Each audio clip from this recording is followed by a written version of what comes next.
Stand by, please.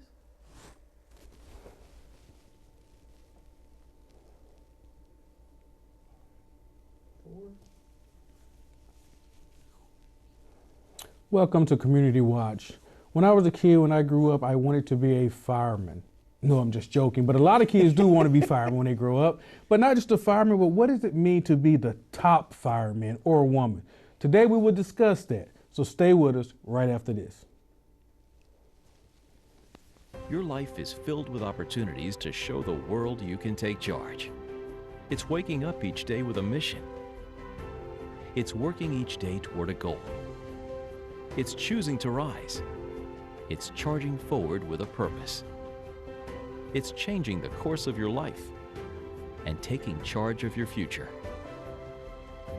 If you're ready to be a take charger, enroll at Georgia Highlands College today.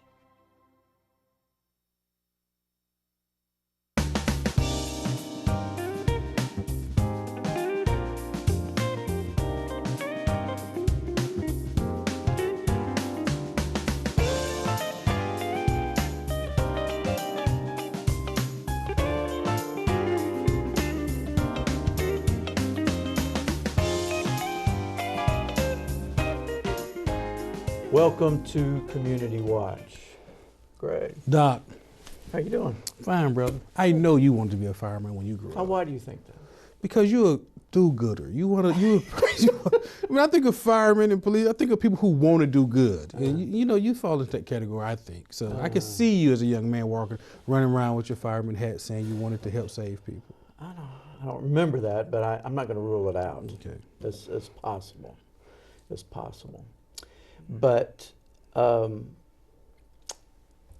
know just enough to know that it's got to be one of the most difficult jobs around, and there's some obvious reasons for that. But I'm sure our guest will correct everything I'm saying. But it seems to me that there are periods of intensity, frightening periods of intense situations, and then long periods of nothing. So No in between, and just not much in between. So either you own or you're at least not. that's the way it is in my Yeah. mind. I mean, I think that would have to be difficult because you have to be ready at any time and not know really what you're walking into. But my big pet peeve, because as an American, I'm always upset how we don't really pay public service workers, policemen or firemen, what they really deserve or worth. And plus now with the expanded role of our fire personnel for as really emergency, EMS services. I mean, I don't think people realize how much or how many calls the fire department goes on. And so, that's always one of my pet peeves, that as a community, we have to do better. We say we appreciate these people. Free coffee just doesn't get it for me. It's just, no, that's not serious enough. But anyway, that's another thing. Well, we're going to learn a lot about the fire department today because our guest right after the break is going to be the new fire marshal for Rome and Floyd County. So stay with us. We'll be right back.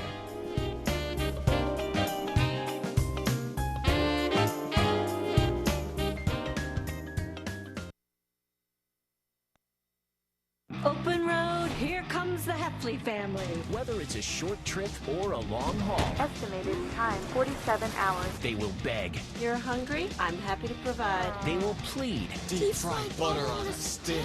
But whatever you do, don't wimp out. Now you're talking. Make them buckle up. He can't hurt. Remember, safety first. Cheese curls second. Are you orange?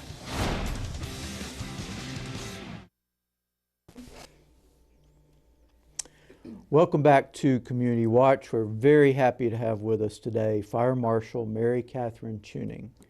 Welcome. Thank you. Thank you. It's a pleasure and an honor to be here. Now, you have been serving as the interim Yes, sir. fire marshal for a certain time. Yes, sir. Is that right? 6 months. So you had a chance to say, no, this is not for me, but you hung in there, and now you are the fire marshal It's for the county, city and county, correct? That's correct, for all of Rome and Floyd County, all 514 square miles, I believe, and every citizen within and every visitor to our great city and county. And this is pretty significant, the first woman to hold that position. Yes, the first female chief ever as a part of the command staff at the Rome Floyd County Fire Department. And it's not a brand new department. No, 169 years old. So let me get this straight though. So is fire marshal the same as the chief, or is it different?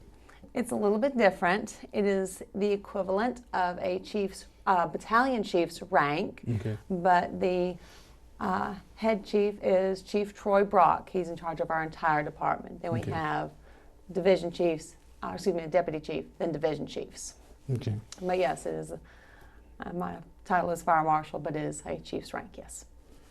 I just want to be clear for some of us. You know, we just see a uniform and No. everybody just, you know. So what particular duties belong to the fire marshal? Our job specifically is the fire and life safety of every person within our boundaries. Is that all? Well, no. There's always more. But we are also charged with the duties of fire investigations. So if there is a structure fire at someone's business or residence, we are notified, and either myself or one of my investigators will respond and try to determine origin and cause. Our goal is then to figure out why this fire occurred, educate the public as to why, and then the fire codes that we enforce as an inspector in our community. We have the reasons why behind it at that point. Are there inspections of, I guess, buildings? When do inspections happen, I guess is my question. Well, there's many different reasons an inspection will occur. One is that there is a new business in Rome and Floyd County. If it's within the city of Rome specifically, they need a business license. So they'll call our office and say, hey, can you come do a fire inspection, make sure that we are safe or everything is up to code for life safety in general. Or if it is a business that has been around for several years, they are required to have an annual inspection. And we like to do random inspections to catch those fire code violations as they happen. Then we can better educate the owners and managers why this is wrong and give examples, and then try to prevent fire. The fire marshal's office is a division of the fire prevention office, if that makes sense, or the fire prevention division. Our goal is to prevent fire and to preserve life. So what are when you inspect a building, whether it's new or Existing. an existing building, what are some of the things that you look for in particular? Well, some of the more obvious items are fire extinguishers. A lot of people don't realize that your normal red fire extinguisher that you see hanging on the wall must be checked once a year and state certified. So we have to check the date on that little yellow tag that's hanging on that fire extinguisher. That's something very obvious. Something that we may look for that's not quite so obvious are electrical hazards, ranging from the everyday extension cord to maybe an open breaker slot in the electrical panel. A lot of people don't realize if their building has a sprinkler system or not, so we are checking that aspect as well. And means of egress, which is the way out of a building in the event of a fire or emergency. We want to make sure that people can get out, and the list just grows from there. Question, because with technology, we have acquired more gadgets that require to be plugged in. So it's not uncommon, no matter where you are, to see a plug with an expander, with an extension cord, with 1,000 different items coming out of there. And I've even seen some that, you know, like they've been on fire before or something, like you just see some. So are we at greater risk now for fire with so many gadgets because it's like you have two plugs, but then that plug has a plug, and then that has all these different devices. I'm thinking, is that really that safe? No, it is not safe, because what's happening with all these wonderful technological advances, they are pulling more power through those adapters or through the multi-plug adapters or through those extension cords than what they are designed to handle. Plus, you have devices that do not have a underwriter laboratories or a UL listing. You've got to pay attention to those ratings because you may plug a device in that needs more power than what that device is capable of producing or transporting from one to another. And then you have an overload, and then you have a fire. And yes, it is very dangerous. You just scared me because I'm one of those people. Yeah, I can see that. I can see that. But I mean, that's serious because I see that it's so common. And with young kids now with so many gadgets, you know, we just plug it in. Yep. And You don't think about it. yeah, you don't think about it, but that's serious. It is very serious. For example, kitchen appliances. When we do our inspections during for businesses around Rowan Floyd County, schools, medical offices, you name it, we will actually find a kitchen appliance plugged into an adapter or an extension cord. And that is against fire code regulations. It's very simple, but again, we find these violations and then we educate because again, we want to prevent fire. And then that reduces the number of fire violations that we find. I know this, I mean, we have an old home, and I know that there are quite a few older homes, especially right here in downtown. There's some very old buildings. Yes, there are. You've got to be really concerned about wiring in buildings like that. Most definitely, and we always like to try to recommend a licensed electrician be hired by a business, or we can always provide recommendations for our residents if they like as a courtesy, and have the wiring inspected at least once a year, or if you even remotely suspect that there's a problem, don't hesitate. Take action now and get it checked. But I was about to say, you don't have a lot of appliances. You used to have a rotary phone. Not big on appliances, but Yeah. I'm just saying the, you have a the rotary wiring phone. worries me though. Okay, but Yeah. I don't have a microwave. yeah, I know. So Yeah. you don't have a lot of appliances. So anyway, it's a whole. Yeah, that's a different show. You mentioned fire extinguishers. Yes. So for individuals that buy a fire extinguisher, is that something they need to replace every year, or is there a way to have that checked or updated? You don't necessarily have to replace it every year, no, but I highly recommend you take it to a licensed fire extinguisher company and have it checked or serviced every so often. For commercial businesses, they have to do a hydrostatic test every 5 years. And then once a year, they make sure that it is correctly charged, the chemicals are good on it, and then re-tag it. There's a lot of intricate steps that a company takes to make sure that fire extinguisher meets code. But we always recommend it get checked. So what now would you consider the minimum needs for a typical residence For residents, well, in terms of alarms or? I highly recommend that any resident, if you always have at least a minimum of 2 fire extinguishers. You definitely want one in the most common areas, such as kitchen or a laundry room, because there's a high number of fires that begin because of dryers. Then they don't, people don't clean the lint out of a dryer very well. Is that actually, see, now, I'm sorry, but is that true? Because I've heard that. That is true. And that's That is the true. number one, something like the number one house fires are caused by dryers or Well, something? I don't know about the number one, but it is a reason or cause, I should say, for a lot of residential fires, yes, that the lint traps or the machines are not checked and cleaned on a regular basis. Wow. Yes. That being a good example, you may want to keep a fire extinguisher in your living room. Open flame devices such as candles are very big because there are lots of new scented candles these days that people liked for fragrance. And somebody may fall asleep, the candle burns out or catches the curtain or the couch on fire. Another excellent example.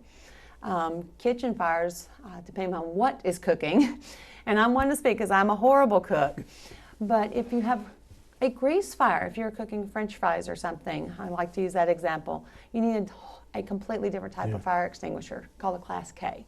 And Wow. it depends on how much cooking you like to do, or if you're good at it, which I am not. All right. Now, see, I have a bunch more questions now, but we have to take a break. You cook a lot. So we will have a lot more discussion ahead. Stay with us. We'll be right back.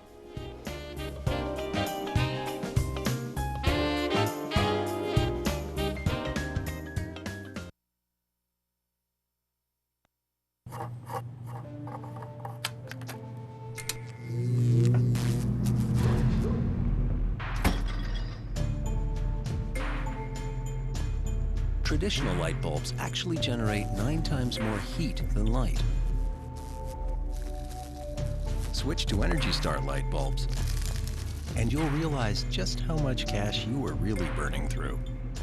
Saving energy saves you money. Learn more at energysavers.gov. Welcome back to Community Watch. We're talking with Fire Marshal Mary Catherine Chewning, who was scaring us today about different ways fires can start. I know, right? The truth can be scary sometimes. You mentioned it at the end of the last segment, kitchen fires, especially with grease, that require a different kind of extinguisher. Correct. Is there something that we could keep on hand to do something about a grease fire that's... You can keep baking soda, for soda. example, to help with grease fires. If you're cooking in a frying pan, just put the lid over it, depending upon the growth stage of the fire, because you do not want to get burned. If a fire starts, if you are unable to extinguish it quickly, the best answer is to get out. Get out, call 911, and let the fire service respond and extinguish it. That's the best thing to do. Do you have a sense, in your experience in the county, of a particularly common issue that has caused fires or is likely to cause fires?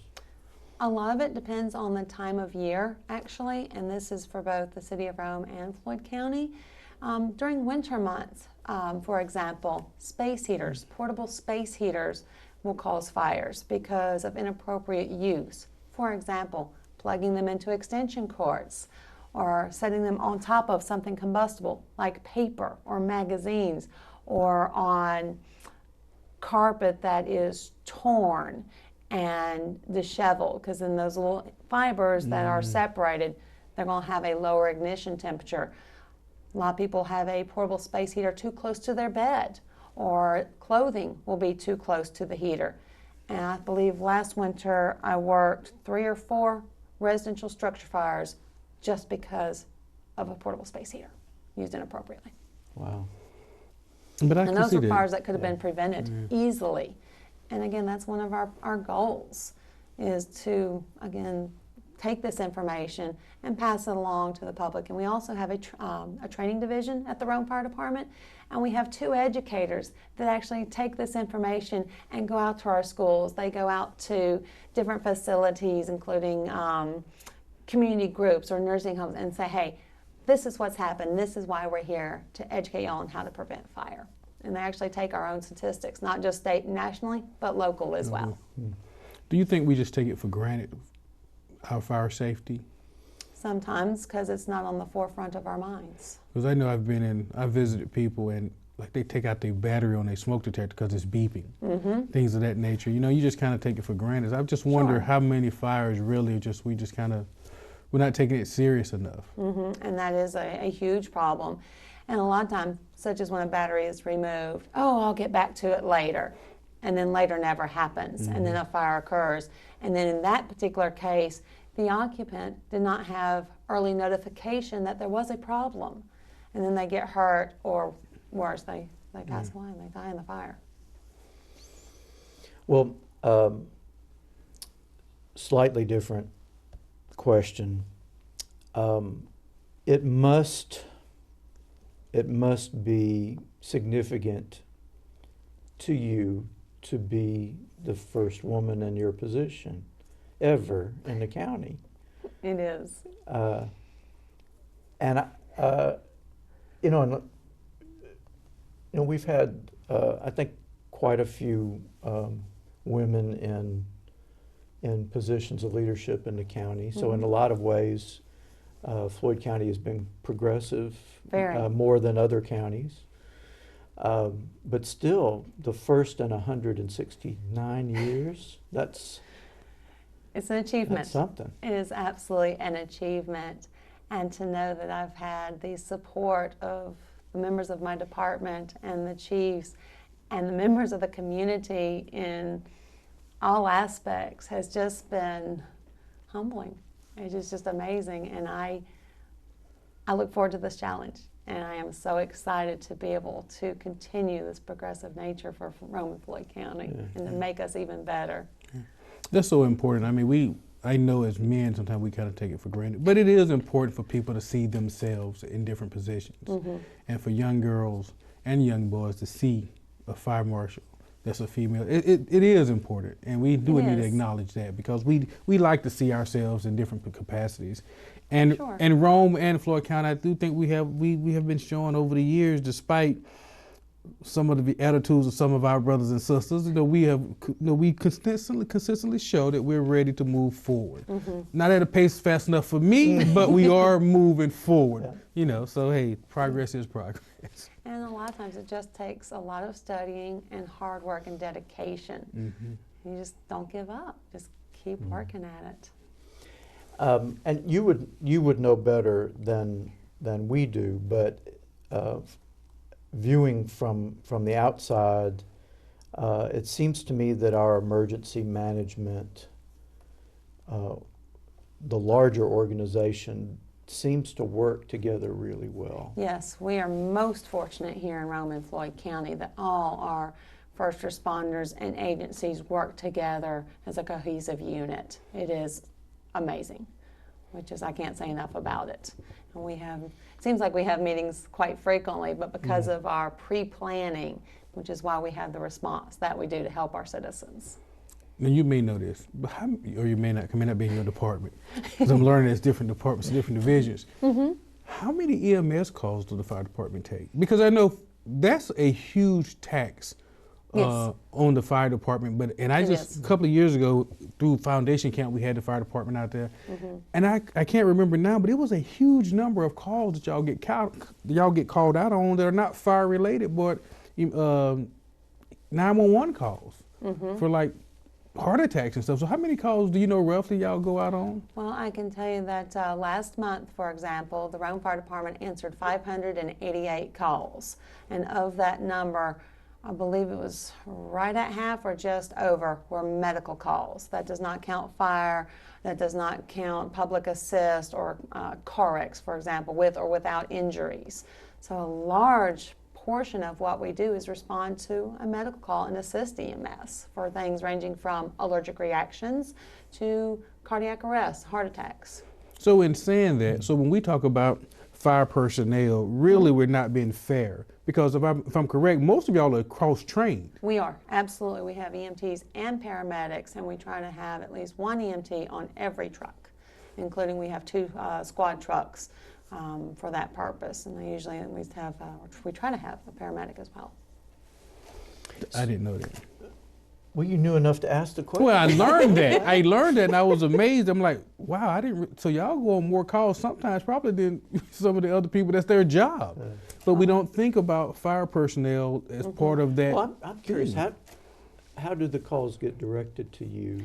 It depends. Depending on the severity of the call as it comes into 911, they may go ahead and dispatch a fire truck and a squad unit.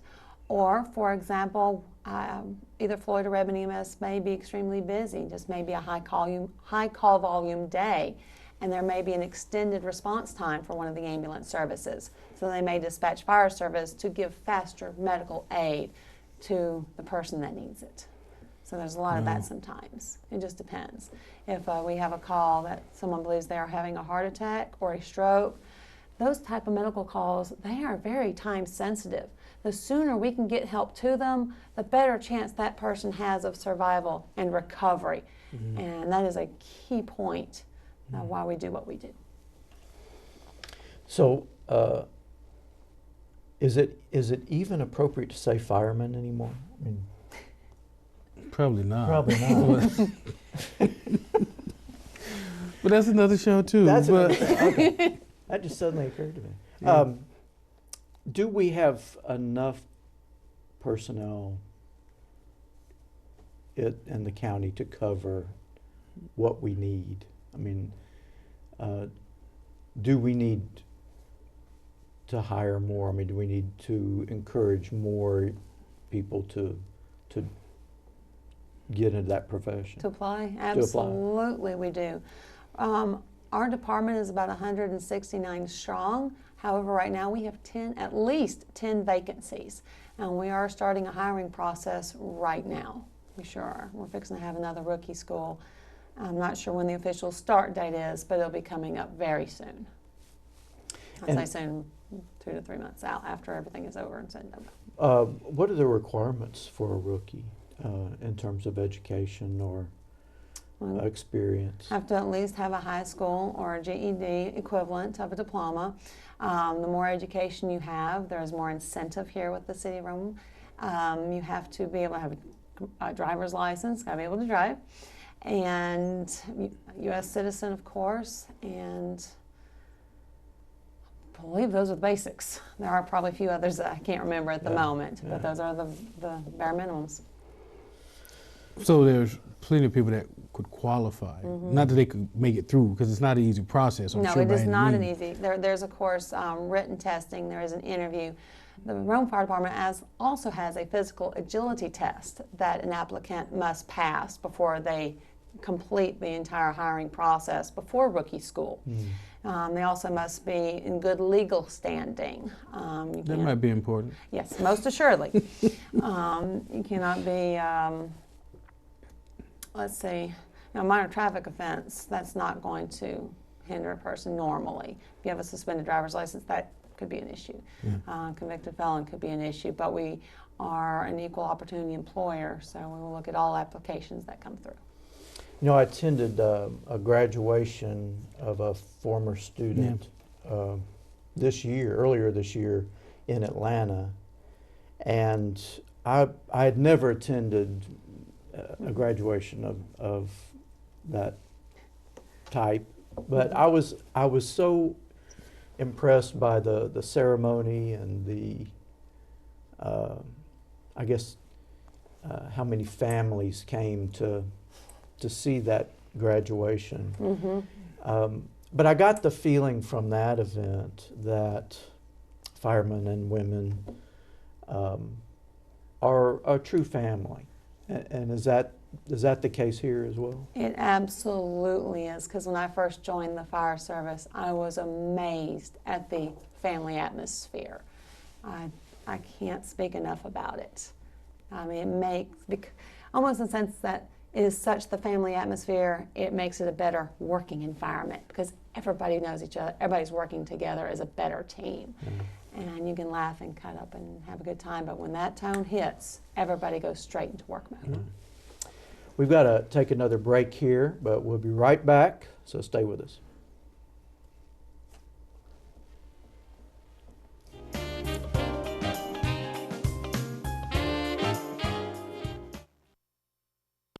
Your life is filled with opportunities to show the world you can take charge. It's waking up each day with a mission. It's working each day toward a goal. It's choosing to rise. It's charging forward with a purpose. It's changing the course of your life and taking charge of your future. If you're ready to be a Take Charger, enroll at Georgia Highlands College today. Welcome back to Community Watch. We've been having a conversation with Fire Marshal Mary Catherine Chewning, who is the first female fire marshal in the county in 169 years. Congratulations. Thank you. And Thank you both very much. We hope you'll come back sometime because we've learned a lot today. I would love to. I would love to come back and share what I know if I Great. can. And thank you for being with us. We'll see you next time on Community Watch.